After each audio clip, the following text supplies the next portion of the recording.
That. Did you hear what LA did to John MacArthur's church today?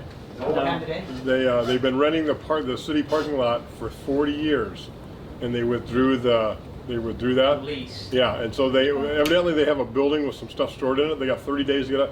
Right now they're renting that parking lot for $8,300 a month, and the city's pulling it back, saying, you know, it's just, you know, vindictive. Well, we know what this is. Yeah. It's a good and evil fight.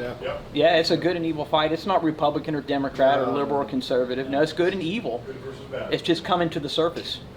It's at the boiling point where the dross is coming to the surface, and we're starting to see it for what it is. It's now flowing in the streets. The sewers have broken open, and the Christians are stepping over it, going, "Man, I'm glad I didn't step in that." Instead of shoving it back into the sewers, calling it for what it is, calling sin, sin, and giving people the gospel. Just call it for what it is, but nobody's doing that. Then the handful that are, they get shamed, like John MacArthur and others. And shamed by our side. Sure. Yeah. Yes. Which is always That's the the Baptist enemy's. way, though. Yeah. Shoot your wounded. Yeah. That's the Baptist. Get the scarlet letter. I was just out in California, did a week a camp out in California and 2 weeks of camp in Nebraska. And it's funny, the two churches I spoke at in California, they're like, you know, we're not supposed to meet, but we're going to meet. Would you speak? I said, of course I'm going to speak, you know? So, but Nebraska, the guy had me come to his youth group. So I went to the youth group on Thursday night and doing the youth. And it was great. They have a token atheist that comes. This guy told me, he said, "Carl, we're gonna have an atheist here. He comes every week. He just loves to stir the pot." I said, "Praise God," you know. So he comes in, and sure enough, man, he's going in the middle of the thing. It's going back and forth, and I'm answering. And then one of the ladies raises her hands, and she's like, "Well, I don't feel comfortable here because he's the only non-believer here, and I feel like we're all ganging up on him, and we should be a little bit more respectful."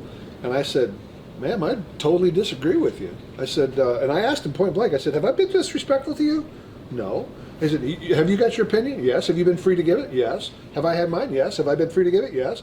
I said, "Ma'am, where else should we have this conversation? We can't have it out on the street because everybody's fighting and gonna, you know, pull guns and burn and all this stuff. If the church can't be the place where we come in here and we like bang these things out, come let us reason together, what are we doing here?" Right.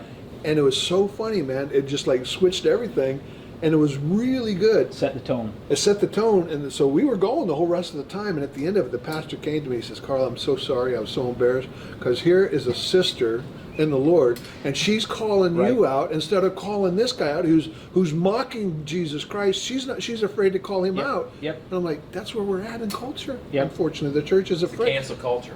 If we think patting them on the back and telling them they're okay is a good thing. No. They're going someplace that you don't want them to go. That's right. Why shouldn't you tell them? That's right. So it was crazy, man. It was good. It was good to get back into it. Well, Here when we you go go. to the doctor, do you want the truth? You know, the doctor says you have X, Y, or Z. Yeah. Do you want him to sugarcoat this? No, or do you want the absolute truth, and where do we go from here? Exactly. And that's what we have to give people, the What do we truth. do with it? The absolute truth. Uh, No, it's changing. Brother, I wanted to say hi to you.